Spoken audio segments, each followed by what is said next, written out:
নমস্কার বন্ধুরা, আজ বৃহস্পতিবার। আজ আমি রান্না করছি নিরামিষ মাশরুম। তাই প্রথমে আমি মাশরুমগুলো ছোট ছোট করে কেটে নিচ্ছি। এই যে কাটা হয়ে গেছে। এবার মশলা তৈরি করছি।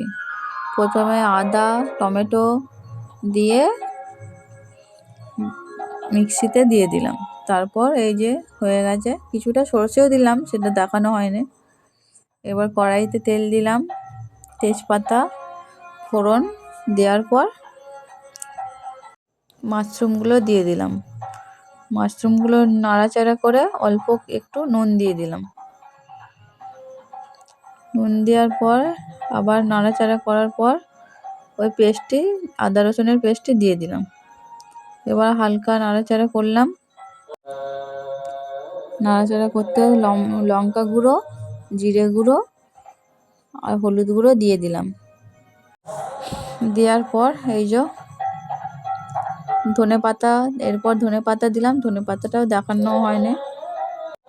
এবার অল্প নাড়াচাড়া করতে করতে জল দিয়ে দিলাম। জল দিয়ে এবার ফুটতে দেব। তরকারিটা ফুটে উঠলেই নামিয়ে নিলাম। এই যে কি সুন্দর হয়েছে।